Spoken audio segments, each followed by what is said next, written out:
It's time for another episode of The Sean Tabbitt Show, a podcast where I connect you with thought leaders from across the globe, dig into some of my favorite topics like personal development, marketing, spirituality, and pretty much any other shiny object that happens to catch my attention. Today, my special guest is my friend Joel Marzzarella, and he is brand new to the Destiny Image team, so we decided to get together and do an interview so you can get to know one of our key staff members who is doing a bunch of amazing things behind the scenes.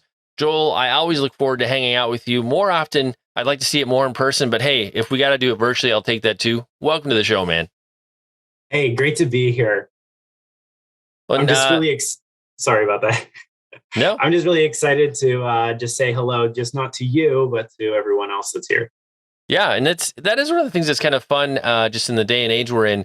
Regardless of the role you have in marketing or PR and such, we're in a way at a time when you can connect with your audience and they can actually get to know you. It's a weird thing, but I always feel like it's important because it helps to humanize who we are as a company.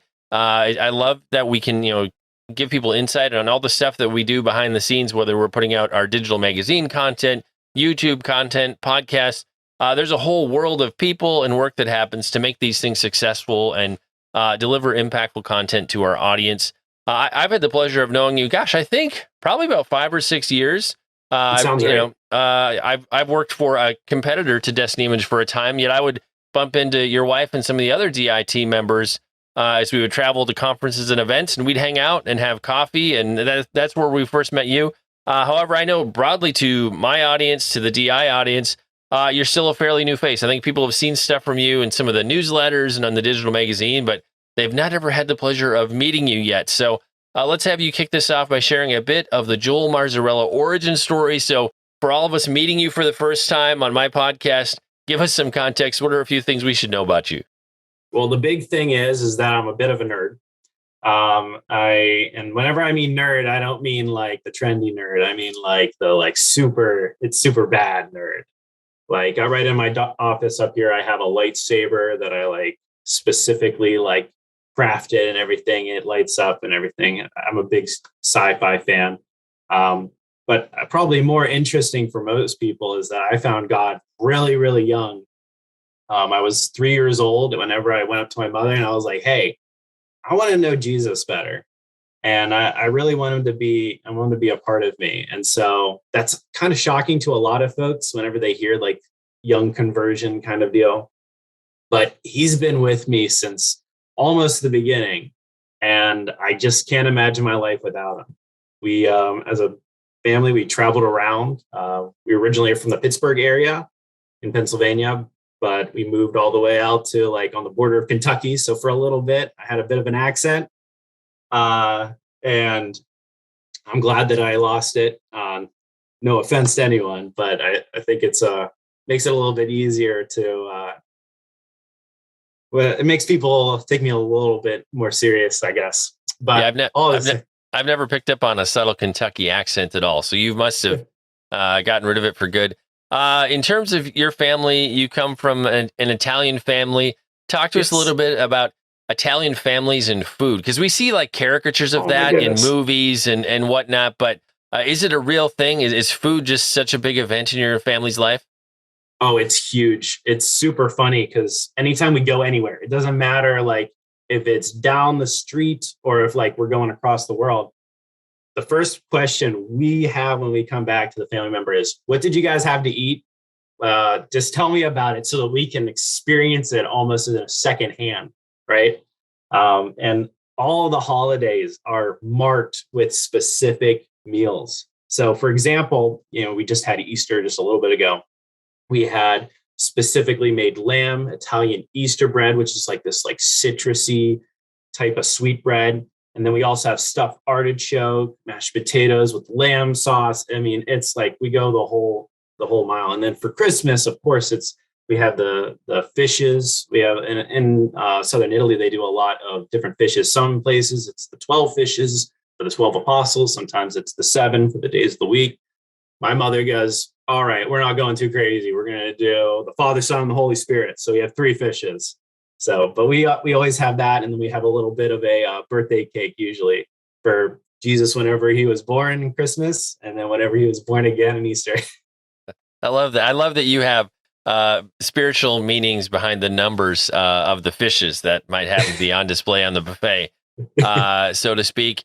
And one fun place I want to go, and I always ask you and your wife to share this story, but I think it would be intriguing to the audience. You met your wife in a very unique way. You're the only person. I mean, I've met people who met on AOL back in the day, and maybe they met on Facebook, and people meeting online, nothing new.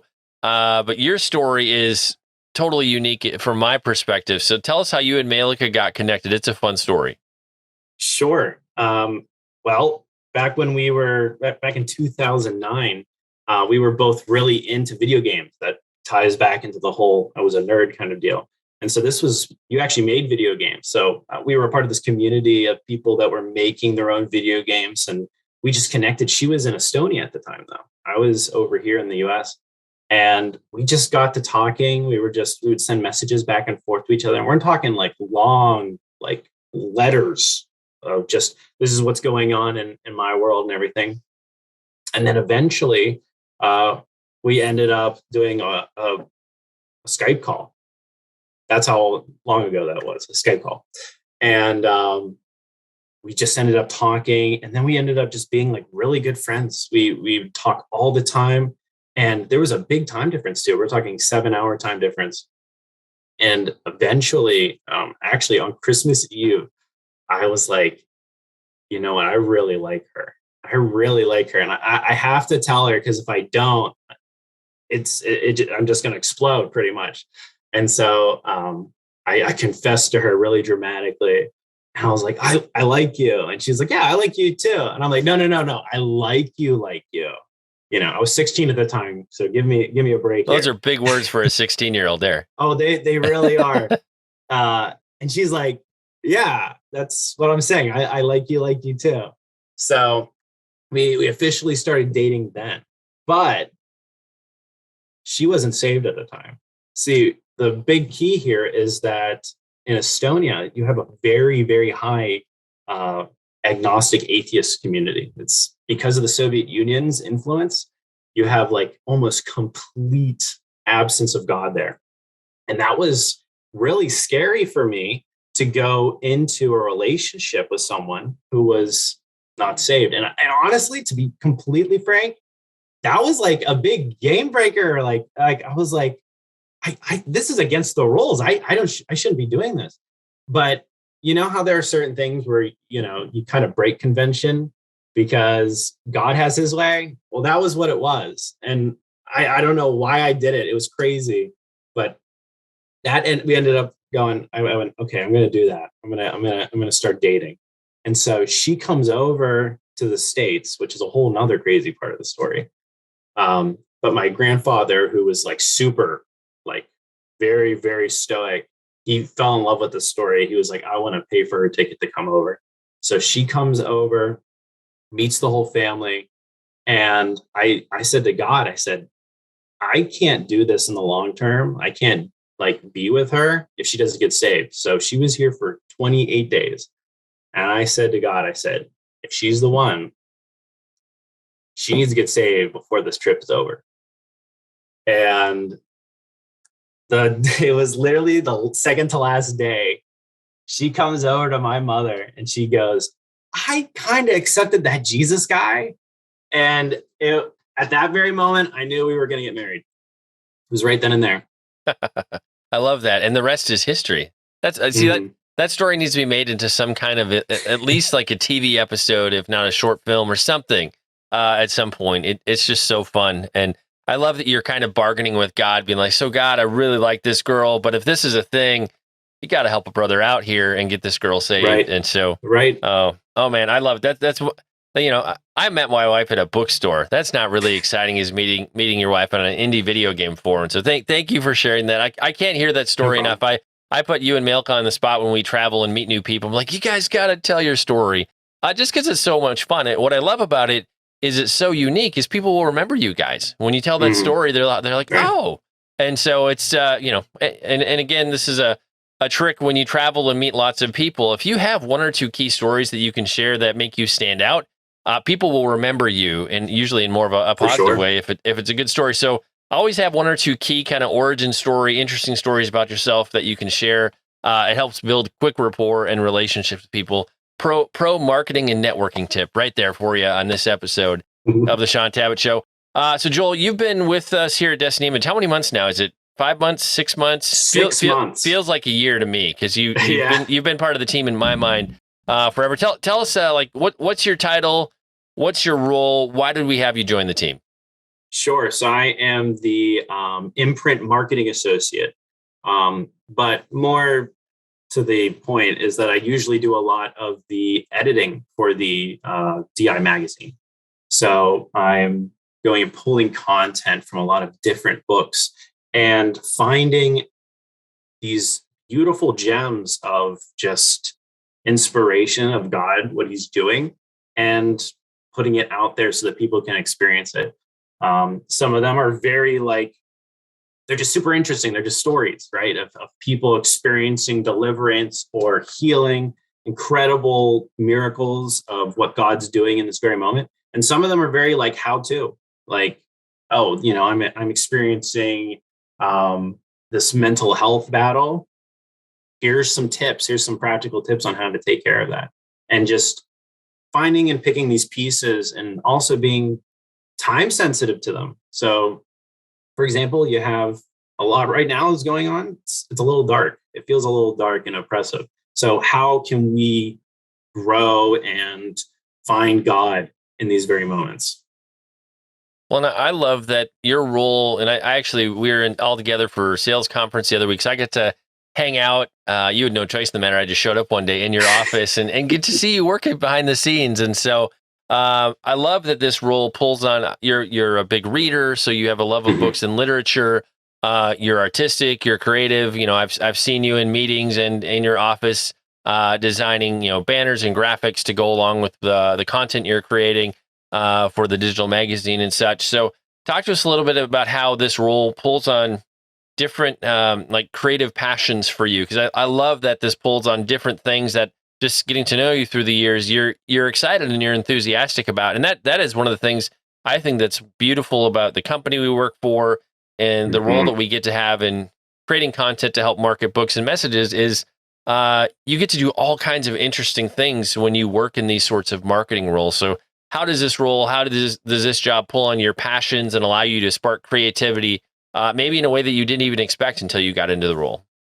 Sure. I mean, I love to read. I was a big sci-fi fan. So whenever I read like 600-page tomes and because I want to make sure that I have an investment, man. It's a book, it's a doorstop, it's a weapon, right. All the things. It's everything you need. So for this, it's the books are very DI books are very easy to read by comparison, I'd say. It's very easy to just go through and find it. So not only do I get to read, but I also get to do a little bit of design work. And I love doing that. I love expressing with images, ideas. And a lot of our ideas are kind of abstract, right? You have these crazy experiences of for example, a girl, her arm just completely miraculously gets healed. How do I express that on an image to make it pop out? And really, so that not only is it to catch the attention, because that's part of it, but also to do that story justice, to get it the attention that it deserves and the glory to God that it deserves. And then also I get to experience God and everything. I get to see what he's doing right at this very moment. And that's so exciting too. So not only do I get to read, I get to design, I get to see God in everyday life. And it's just great. It's just a complete environment where I can continue to grow and fill into. It's just exciting with that. Well, I really love how your work has taken our digital magazine to a new level. And not that the folks working on it before you came on board were doing a bad job at all. It's just as the company grows and our responsibilities expand, and we just need more butts and seats doing the important work that we do. So you've been a wonderful addition to the team. And I love that you take it so seriously, because when you're creating tons of online content for blogs and social media, it can be really easy to just mail it in because you're busy and use stock art and not put a lot of time into it. And I love just having seen you work where you're taking the time to like, okay, we need a compelling headline and the artwork has to make sense and it has to do justice to the message. It can't just be clickbait. Yes, it does need to be attractive and intriguing and, make somebody go, oh, I probably should click on that and read it. But at the same time, I love the creativity and the integrity that you're bringing to the work that you do, because it's really, really important. And it's a unique way that you can help new readers and existing readers find out about our authors and their messages and really get them connected into the whole world of content that we're creating here at Destiny Image, because we're not just publishing books. We've got a big YouTube channel. We've got Destiny Images TV. We've got a podcast network, the digital magazine, a big email newsletter, all these things. And so those are all different places that people can connect into our world, and also places that people can like and share and do all that to help us get the word out about the work that we're doing. So I love your role and your part in all of that. I'm curious to hear how your perspective on maybe Destiny Image or Christian publishing has changed, because I know when I started out in publishing about a decade ago, I'd worked outside of publishing companies. I'd been huge in the book review blogging scene. I consulted for some publishing companies. But you're always kind of like the guy on the outside of the aquarium looking in. And then once I jumped inside the fishbowl, I'm like, oh my gosh, there's like a whole new language and terms. And I'm like, oh, this is what publishing, there's a lot that happens to get that book on a shelf in a bookstore. Obviously, your wife has worked for DI longer than even I have. And so you got to experience Destiny Images through her lens and her experiences. But now you're 6 months into also being inside the aquarium. So how has your perspective on publishing and Christian publishing changed? Because it's one thing when your spouse works there. It's another thing when you're in the thick and thin of the day-to-day. I think it's incredible because there is like such a reverence for the messages. Like we take them very seriously. Like it's not just, okay, we got to turn these out. Like, let's get it go. Let's just make some money off of it. No, like this, it's like serious. Like we take it very seriously. We're praying in our meetings. We're just making sure that not only is it like important to the author, but it's important to God. And I love that. I love that it's not really just a business. It's more of almost like a ministry. And so we're trying to serve God, these authors, and also the reader base too. And that's incredible. It's very humbling to me. Like it's incredible to I try not to get lost and okay, I've got to go do all these things. I try to ground myself and say, no, like I am like reaching out to these folks, all these people, and I have to do the best that I can. And so I just have a really big respect for what's going on. I was a DI reader way before. And a lot of the prophets that we publish and have published were ones that were big in my family. Both my parents came out of Assemblies of God. So it was like, it's just kind of an extension of what I grew up with. So. Well, and the thing I love, and I'm about this June, I believe 3 years into my own journey with Destiny Image, is how much we're still dialed in to the vision of our founder, Don Noray Sr., who he went home to be with the Lord a few years back. But I just love, as a family-owned business run by the second generation, that we've not lost the spark of the vision that God gave him originally back in the early 80s. And that was to publish the prophets and not mute the words that God is giving the prophets. What's really been fun for me is my role has shifted into doing more broader content, podcast, video, TV stuff. Is that was also part of Don Sr.'s original vision. We had Destiny Image Films, and he had a heart and a vision for doing video content back in the day when it was extremely expensive and extremely difficult. And now it's very turnkey for us to do tons and tons of video content. And so even though we're a lot farther down the road in the journey, we're still able to operate within his original vision and framework that God gave him for delivering these messages to the world. And so I love that we have this groundedness that keeps us on that right path. Joel, in terms of, this would be a question kind of focused on our authors. We all create content, we're promoting, we're getting the word out about things. Just being willing to be patient and consistent while you're building content and build, a platform and an audience. You do that for the digital magazine. I do that in a bunch of other formats. And you have some content that you're like, woohoo! It's like a hockey stick up, you're like, yes, I want to do that all the time. Sadly, it's kind of like the 80-20 rule. Like 20% of those unicorns were like, man, why did that work? And how do I do that again? And the other 80% just, it does okay, but it's not anything exciting. So maybe operating in that tension of not everything's going to be a home run, but it's all part of the process of building the platform that you need over the long term to get the word out. So what have you learned about that in this part of your journey? Sure. For me, it's been a learning process. Obviously, it was nice that I had a foundation, but a lot of that is I'm building up and trying to make sure that people are engaging with the content. So sometimes it's all about what words are really going to connect with your audience. And not just that, but also what messages do people need to hear? So there's going to be some that are, it's medicine, it's icky, I don't want that. And then there's some like, oh, yes, this is candy. And finding that balance between the two, sometimes you can, mix and match of this is really going to stretch people. This is going to allow them to grow spiritually, but also having it so that you can also give people things that they need, like with, like I said, like I was talking about mental health or intercessory prayer, things that can help people grow and achieve what God has for them. So patience is a big part of that. And yeah, consistency.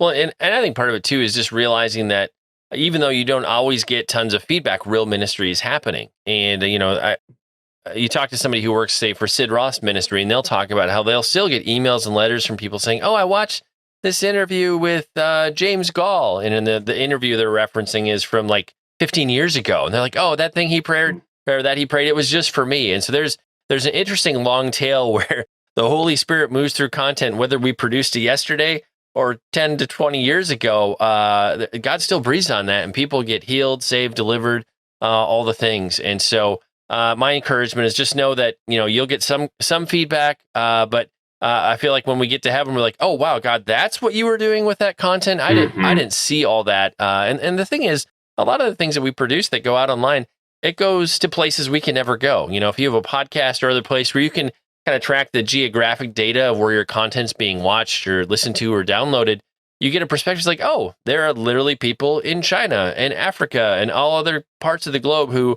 are consuming this content. And I don't know why. Maybe it's they want to learn English better. Maybe it's they don't have access to Christian books, but they can get your podcast or they can listen to your sermon. And so just know that your messages go places you may never go. But when you invest that time, God sees that deposit and he gives you a return on it. And you just might not see that return until we're all on the other side of the veil, so to speak.